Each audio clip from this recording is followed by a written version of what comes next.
US అణ్వాయుధాల దూకుడుకు కళ్ళెం వేయాలని Soviet Russia రగిలిపోయింది. 1949లో USSR కూడా bomb పేల్చింది. కానీ అమెరికా వద్ద మాత్రమే ఉన్న ఆటం బాంబు ఫార్ములా సోవియట్కు ఎలా చేరింది? ఎవరు ఆ రహస్యాన్ని చేరవేశారు? ఈ ప్రశ్నలకు సమాధానంగా ఓపెన్హైమర్ పేరే వినిపించేది.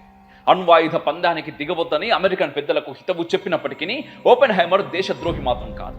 ఆయన ఏనాడు సోవియట్తో కలిసి పనిచేయలేదు. అయినా కూడా అమెరికాలో అతని మీద అనుమానాలు చెలరేగాయి. కారణం ఓపెన్హైమర్ ప్రేయసి. ఓపెన్హైమర్ చాలా ఏళ్ళు ఒక అమ్మాయిని ప్రేమించాడు. ఆమె పేరు టెట్లాక్. తను కమ్యూనిస్ట్ పార్టీ ఆఫ్ అమెరికా కోసం పనిచేసేది. అంతేకాదు ఆమె కారణంగా ఓపెన్హైమర్ కూడా కమ్యూనిస్టు ఉద్యమాల పట్ల కొంతవరకు ఆకర్షితులైంది. తండ్రి మరణం తర్వాత ఆయనకు వారసత్వంగా వచ్చిన ఆస్తిని కూడా పలు కమ్యూనిస్టు ప్రయోజనాలకు వెచ్చించిందట. ఇదంతా అందరికీ తెలుస్తూ జరిగింది. అయినా కూడా ఏనాడు ఏ కమ్యూనిస్టు పార్టీలోనూ అధికారికంగా సభ్యుడు కాని ఓపెన్హైమర్పై అనుమానపు చూపులు ఎక్కువయ్యాయి. ప్రభుత్వం అతన్ని ప్రత్యేకంగా వారాల తరబడి విచారించింది. చివరకు ఓపెన్హైమర్ సోవియట్ రష్యాకు అనుకూలంగా పనిచేసి కమ్యూనిస్టులకు ఆటం బాంబు తయారీ రహస్యాల్ని చేరవేశాడని ముద్ర వేశారు.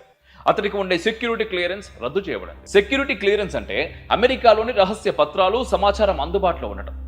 ఫాదర్ ఆఫ్ ద ఆటం బాంబుగా పిలువబడ్డ ఓపెన్హైమర్ అంతవరకు ఎలాంటి క్లాసిఫైడ్స్ ఇన్ఫర్మేషన్ అయినా, డాక్యుమెంట్స్ అయినా నేరుగా వెళ్లి పరీక్షించగలిగేవాడు. కానీ ఆయన మీద అనుమానంతో ఆ హోదాను రద్దు చేశారు. ఇది ఆనాటి అమెరికాలో అత్యంత ప్రఖ్యాత సైంటిస్ట్ అయిన ఓపెన్హైమర్కు తీవ్ర అవమానం కింద లెక్క.